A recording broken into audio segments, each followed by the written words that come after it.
Oh, I will wait for you.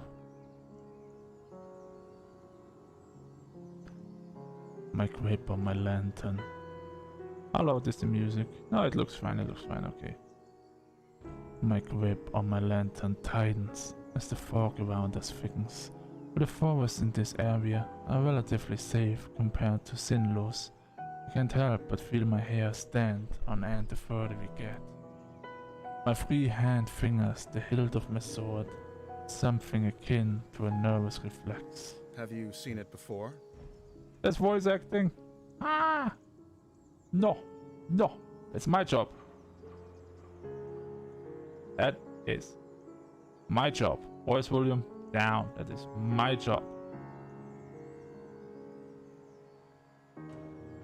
Have you seen it before? Emil breaks the silence, either sensing my unease or asserting his own. I hope the latter. I haven't. I've had no reason to go near this cursed lake until now. What of you? Emil scratches his chin casually, as though I asked what his favorite food is. I traveled a long way around it once before. Not so pleasant. Something about it just frays your nerves, although even being near it is enough. So I'm not the only one who feels it. A sense of relief hits me, but enough to undo the passing of anxiety. The lake, Sinlo's.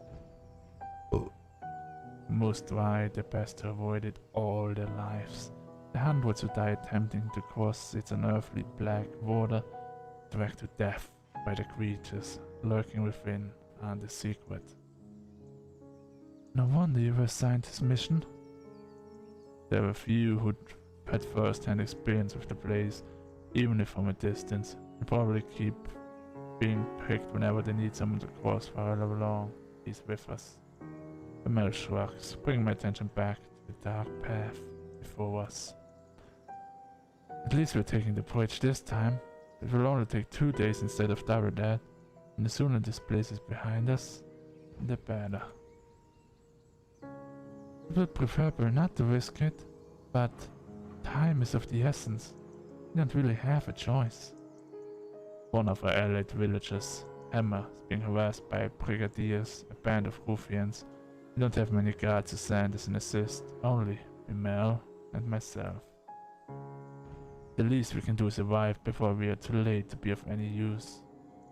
These kinds of squabbles happen often, but have to be put down, lest they turn into a blood grudge or all-out war. The last we heard, neither option was that far off. You can also see why they chose you to come out here.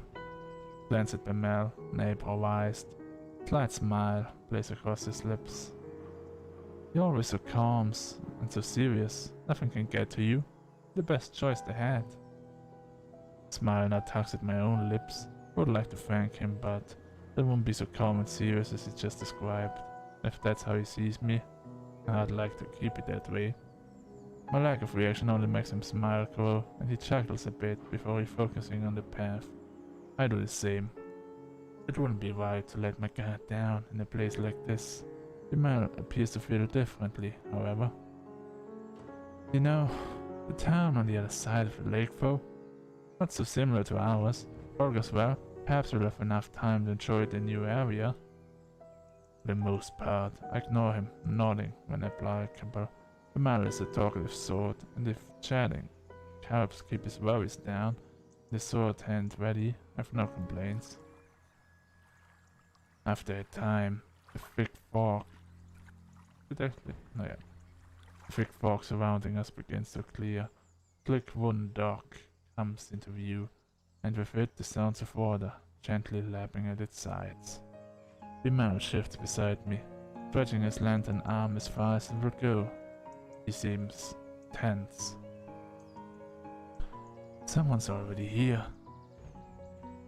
Holy shit, who are you?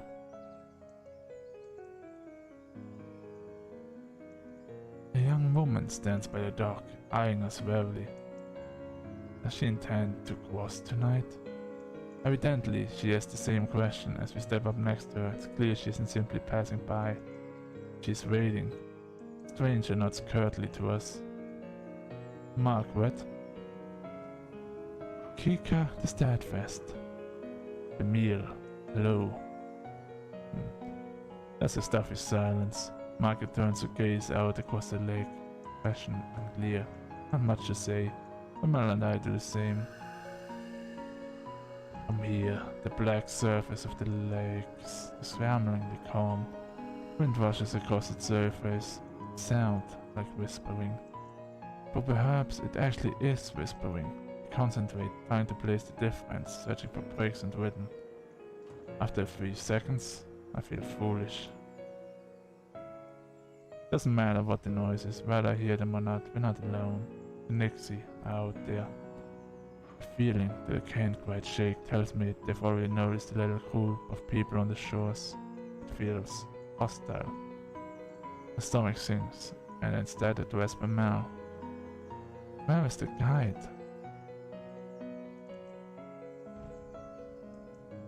Unless he's on the center island or on the complete other side, because he's as good as mine. It's dark as pitch out there. Panic rises inside me. Panic I try hard to quell. We can cross it without him. We need to get going soon.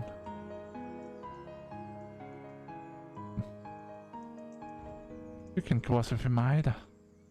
From behind us, Margaret cuts in with something like a snort. What? I know the guide will be here tonight. I've already made arrangements with him to cross. The man and I share a look. The woman seems hearty and willing to put up a fuss. I have his word he'll take me today. It would be wiser for the two of you to begin the trip around if you're in such a hurry. You can make camp here and wait for him to make the trip back, if you prefer. Don't need to turn my attention to Mel to know he's riled up. Step in before he can say something rash.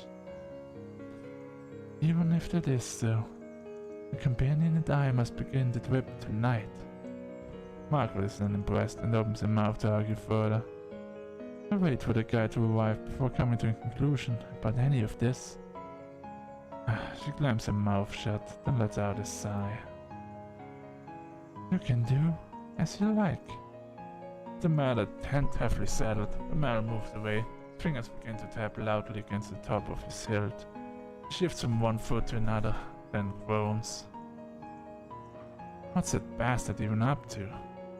Almost visibly startled, but managed to restrain himself. He probably doesn't know any better. I'm sure of that, it's not worth mentioning.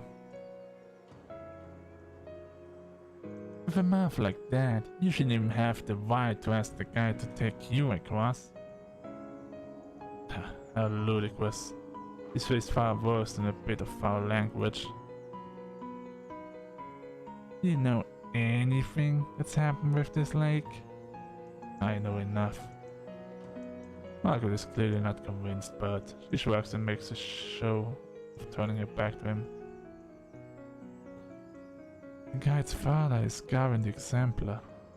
Gavin never accepted the guide as his son, all the way up until he died in this lake. The statement could be seen as tasteless. Oh. Mal rubs the back of his neck, his face regretful. My apologies to the guide, didn't mean it that way. I never knew about his, well, that. Mal spreads across my face, one I quickly wipe away. We really did just misspeak. The silence slowly stretches between the three of us, growing more awkward with each passing second. Margaret seems irritated, and Bimel abashed. Well informed, Margaret. I'm sure you're forgiven, Bimel. Say nothing. I'm sure you're forgiven, Bimel. I know you. You're brash. You're not intentionally cruel. I'm sure all is well. Mel smiles and claps me on the back. You're a good woman, Kika.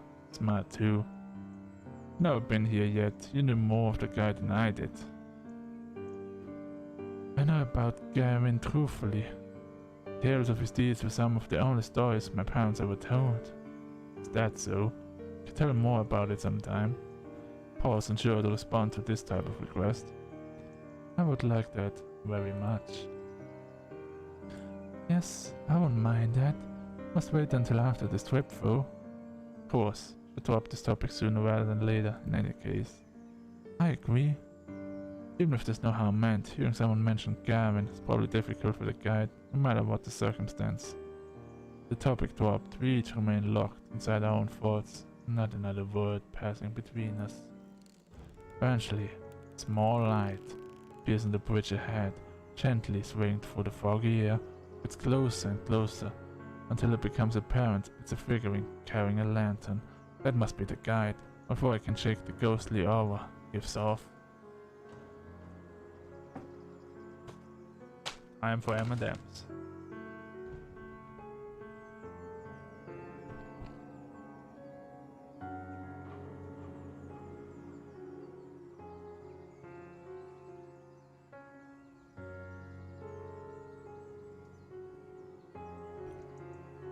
The figure steps onto the shore, but we wait for him to approach us instead of going to meet him. None of us are sure how close to the waters we can get before it is no longer safe. He stops in front of us and simply stares. Are you the guide of Sinlos? The man nods. He has a sharp face and weary eyes. Well, that's grand. You would like an escort across the lake. Amal motions to the two of us and Margaret approaches, a strained smile on her face. Hello, it's good to see you again. I'm ready to cross, as we've agreed upon. The guide turns to face her as well, face remaining unchanged. It must not be a lie, he would have had to say something otherwise. She really does have preference to travel with him. That's a problem. Is there a way we can all begin the trip tonight?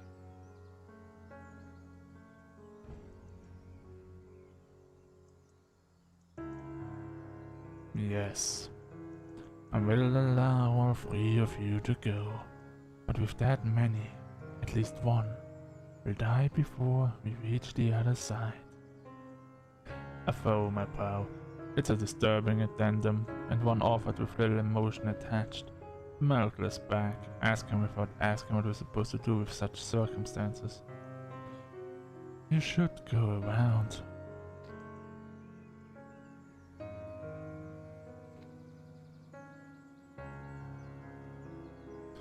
The sentence hangs in the air, the second half unspoken. If you want to live.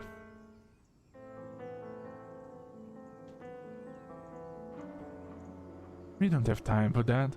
There are people counting on us for protection. Why does she need to go? He jerks a finger at Margaret, his face contours with anger. I don't need to explain myself to you. My journey has already been put off once, and I was promised I could go today. I will be going under any circumstances. She meets Bonnell's eyes with a gaze of steel, starts to speak, and she cuts in. An extra day or two shouldn't be that much of a problem for you. Whoever you're meeting can surely wait such a tiny amount longer. Patience is a virtue after all.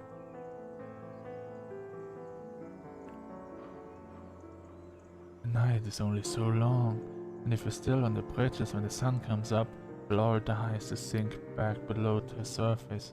If we don't decide soon, no one will be going. The guide is dispassionate, stoic. I would almost feel something's wrong with him if I didn't share the trait myself. Amara pulls me to the side, jaw clenched tight. That woman.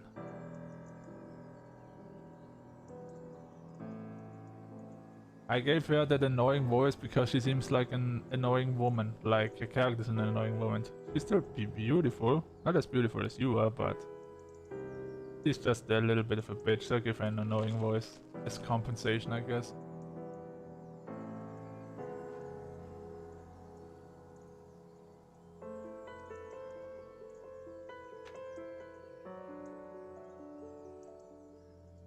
That woman isn't armed. His voice is low. He darts a glance at Margaret. You can easily get her to back off if you make this into an actual fight. After all, we have to go tonight, yes? If only one of us really is to die, it will be her. Would staying be a worse fate than her death? I stare at the dark, refusing to meet Bemel's eyes and try to keep my voice as level as possible.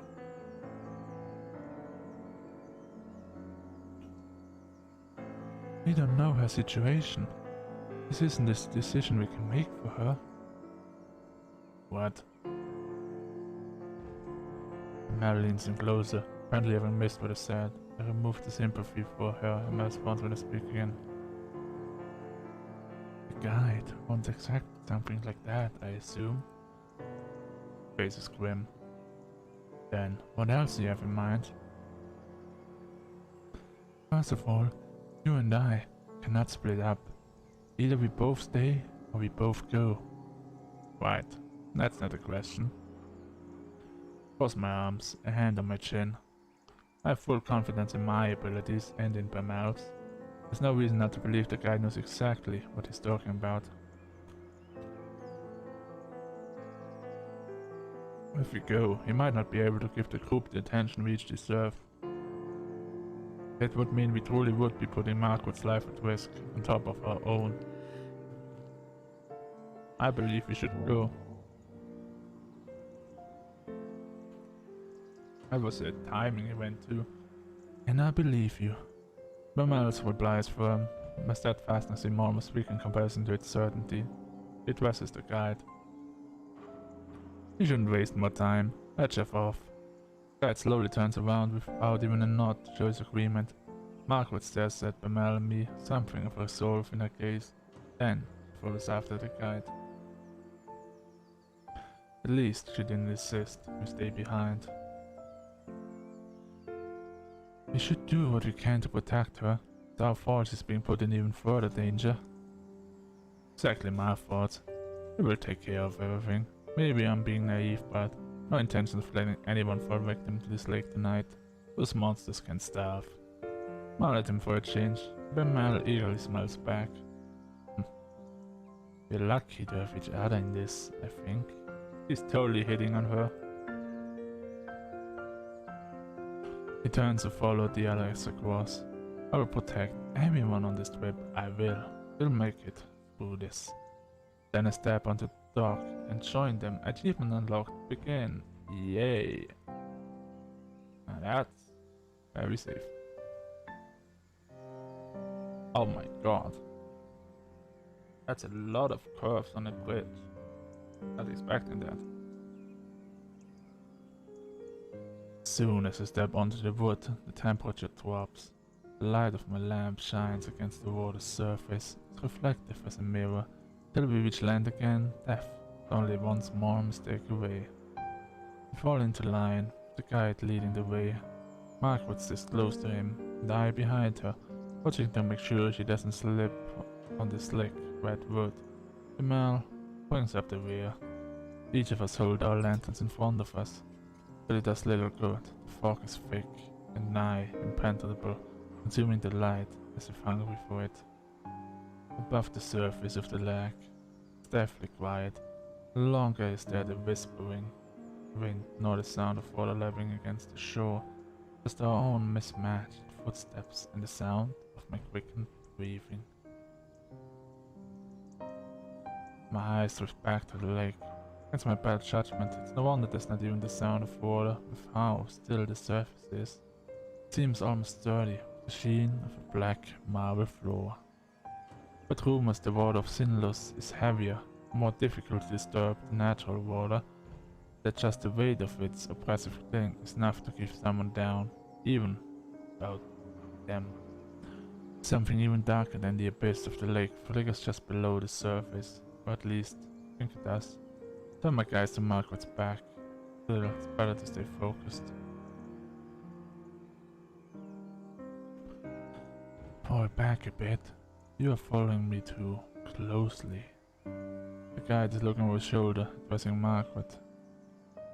I'm sorry. Someone gets pulled into the lake. They'll instinctively reach for anything to hold on to. Do not Let it be you. Margaret's shoulders rise and she nods with great seriousness. I understand. Thank you for the advice. He ignores her gratitude. You can speak amongst yourselves if you so choose. As long as you pay attention to where you're going, there is no worth in listening to the sounds out there. If there's anything at all, it will only be Nixie trying to set you on edge. Alright, then. Could you tell us your name? You didn't have a chance to properly introduce yourself, and I've only heard you being referred to as the guide. I don't have a name. Facing the front again, his voice is expressionless as before. I have no way of guessing how he feels as he says this. Oh. Probably not something he wishes to talk about. However, there was something else I wanted to say to changing the subject. It's not difficult. Margaret, thank you for allowing us to join you. Margaret shuts noncommittedly. It wasn't exactly up to me. The guide said he would take you. She hesitates and then she looks tentatively over her shoulder at me. And thank you for saying that. It's appreciated. Mel and I will do our best to be an asset on this trip, rather than a burden. Well, that's nice. I'm not afraid to be out there, though. Still, at least with your training, you should be able to take care of yourselves. It's comforting to know that everyone here is so confident in their abilities. Not enough to forget how terrible it feels to be over this lake. I'm not sure if that is fortunate or unfortunate. Believing yourself to be secure doesn't mean that you are. The conversation lulls and new sound breaks through, the whispering noise again, the chat of inhuman voices, and this time coming from all around us.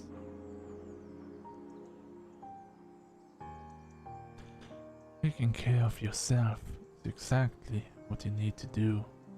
The guide is speaking again, except louder, as if to cover the next voices with his own. Work to survive at all costs, and hope that everyone around you has enough sense to do the same. That's the only way you'll make it to the other side. Margaret nods in response, but I hear a grunt from behind me. Groups tend to go further when they work together to achieve the same goal. The guy doesn't say anything in response to Bemal's grumbling either. Not sure whether he didn't hear Bemal or whether he just didn't feel the statements made thus far are worthy of addressing. I have a feeling it's the latter. We go around a large bend in the bridge, part of it forking off to another way. I wonder how the guide knows which of these essentially identical paths is correct, and something in the corner of my eye catches my attention. I believe I saw something over there. Keep walking, no need to worry. The guide's voice is calm and level, decide against pressing the issue, not wanting to set everyone even more on edge. What did he say? Perhaps not wanting the conversation to be caught by the guide, he speaks softly. I couldn't quite hear him because of it. Oh! There's something behind you. Dude? There is something behind you. Dude, watch out. Behind you. Get out your knife. Are you ready? I mean your sword. Are you ready?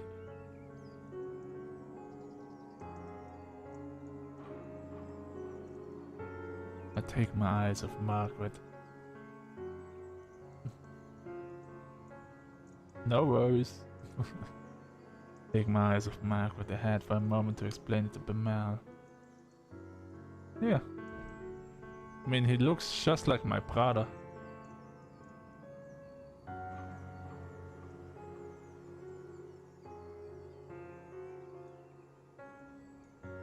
Explain it to Bemal. Stop that in my tracks. Only one word is able to escape me in my stunned state. Behind Bemal stands another figure, looming in the darkness. Seeing my face, Bemal grabs the hilt of his sword. He whips around and staggers swiftly backwards. Several meters away, crooked, twisted, black figure hobbles its way towards us. Some kind of liquid drips off its head, curling around the edges of its face. It almost looks like crying. Bemel backs up until he's standing beside me. The figure continues its slow advance, head jerking from one angle to another. What on earth? It's one of them. Yes. Nixie did stumble across the bridges, looking for opportunities. The guy is standing next to us. Didn't even notice him approach. The ones that can make it out of the water are generally referred to as prowlers.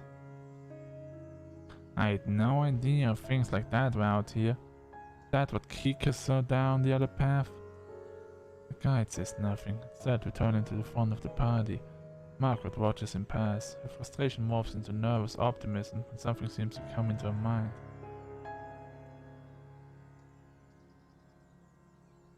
Well, Nixie ain't slowed down much by swords, but at least light keeps them away, right? Margaret's hands grips her face tight and desperation bleeds into her voice, right the inside of my lip. Direct light will force it to return to the lake. However, it will try to drag the light or you down with it, where it goes. Instinctively, I reach for the hilt of my sword, despite the fact that it would do little to protect me. The prowler is getting closer, jerking forward, stopping, then resuming its slow advance. Okay, does anyone have a light we can leave here? That way it won't follow us. Only matches. Mel spits. He's the one bringing up the rear, so he's the one most likely to be in danger if it keeps following. The guide, however, moves forward. Don't forget it's there. Don't let your guard down, and don't get left behind. What? How am I supposed to keep walking with this thing at my heels? It said it wants to attack. Don't give it a chance. Bemel sputters in anger, and the guide summarily ignores him, solidly grab hold of Bemel's upper arm. Here, I'll lead you like this and can keep your focused soul in the prowler. Make sure it doesn't get too close. Bemel eyes the guide with unresolved hostility, but allows himself to softly sigh in relief. He gazes at me, fondness. At least there's someone I can count on. Despite the fact I'm going against his advice, the guide says nothing more. Clear now that he doesn't give a damn what we end up doing. Some part of me is glad for that. I want to help everyone make it through. It would be worse to have to persuade the guide every time help is necessary. Kika. Thank you. Mel places a gentle hand on my shoulder. I place my hand over his. Or not, seriously. Are we gonna ship this or are we not gonna ship this?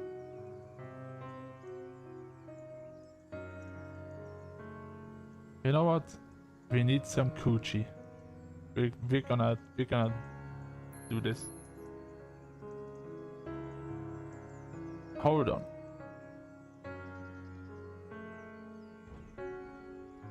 This thing skipped something.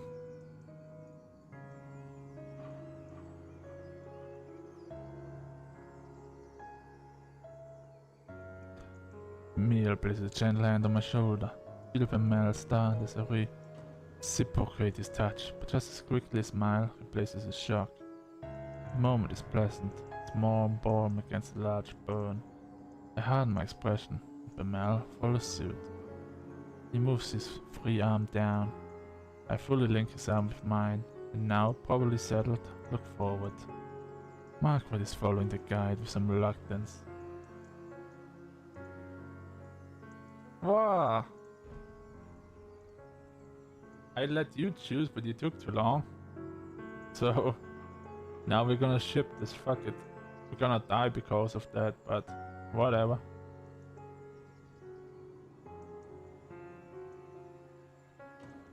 Turning back every so often to check on us. I wave my lantern to signal we're catching up. Margaret returns her head to the front and quickens her pace. With Tuck and Bemel, start to follow them. The four of us continue cautiously over the bridges. Only this time the wet squishing footsteps But the prowler joined the sound of our own. In spite of myself, I grip Bamel tighter. The prowler walks without a set pattern, sometimes fast, sometimes slow. Takes long steps, then short ones. At times, stops walking entirely. Does it hurt to be out of the water like this? Or is it trying to be difficult to read? Suddenly, the whispering in the lake was louder. I steel myself, trying not to let it get to me. The most important thing in this situation like this is to remain calm. I can't lose my head. And all at once, I noticed the guide and Margaret have come to a halt. Bamel, they're stopping. Bamel slows down as I do, and as we near Margaret's back, she says with something akin to distress. There's another one. Tug on Bamel and he understands. We draw up closer to Margaret, ready to protect her, if need be, but the guide holds out a hand. Don't get any closer.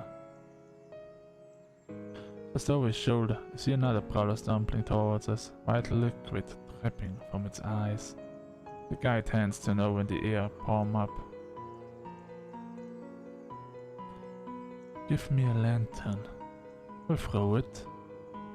Margaret extends her own with a trembling hand. When Bamel speaks instead, his back's still turned. If you have to take someone's, take mine. Yes, an extra light won't do as much good when we're standing this close together. Margaret takes Bamel's lantern from him, guarded relief displayed on her features. Thank you. She hands the lantern to the guide, whose hands grips it tightly, knuckles growing pale. Stay here. I can't throw it too far, or the light will blow out before it reaches the Nyx. Oh, it's moving, Jesus Christ. Makes me kinda dizzy. Steps closer to the monster. Movements light and confident.